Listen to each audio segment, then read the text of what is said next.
तर या ठिकाणी काही नियमावली आहेत त्यांची आपण उल्लेख करणार आहोत. तर सुरुवात होते सामन्याला पहिला चेंडू आणि सामना करण्यासाठी परेश अंपायर पहिल्या चेंडूवरती मात्र भिरकावून दिलाय 6 धावांचा सातत्यपूर्ण कामगिरी करणारा हा संघ आहे.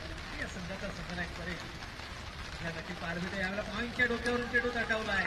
जोरदार प्रहार इथे मात्र चेंडू थांबणार नाही आहे. हा नियम आपल्याला नक्कीच सांगितला जाईल. जर का चेंडू बाउंड्री लाईनच्या आतमध्ये असेल, चेंडू सापडत नसेल तर मॅक्सिमम आपण 4 पर्यंत धावा घेऊ शकता.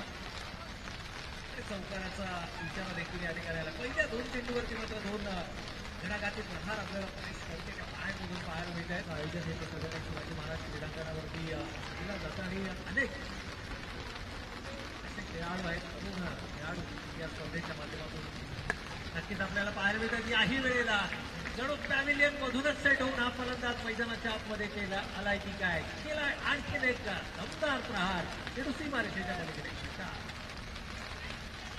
अगदी जिंकण्याच्या माध्यमातून देखील आपण पाहू शकता कशा प्रकारे माणूस त्या ठिकाणी घेऊन हा फलंदाज, कारण नाणेफेकीचा गौल आणल्यानंतर प्रथम फलंदाजी करण्याची मिळालेली संधी आणि त्या संधीच्या माध्यमातून मात्र हा संघ आपल्याला पावसाळी रबर बॉल क्रिकेट फॉर्मॅटमध्ये पाहायला मिळाला होता. यावर्षी देखील हा संघ आहे. अनेक तरुण खेळाडूंचा आघाडा आपल्याला या संघामध्ये पाहायला मिळतो. यावेळेला मात्र आउटसाईडचा ऑप्शनचा चेंडू हात तुले करण्याची संधी आणि या संधीचा मात्र केली असताना चेंडू जातो आहे.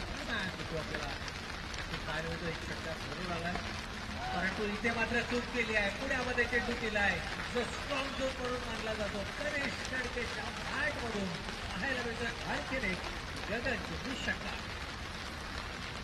षटकाच्या षटकाराने केली 2 षटकांचा वरती खेळ संपलाय आणि धावा धावपलकावरती मात्र प्रतिषटक 21च्या सरासरीने तब्बल 39 धावा धावली.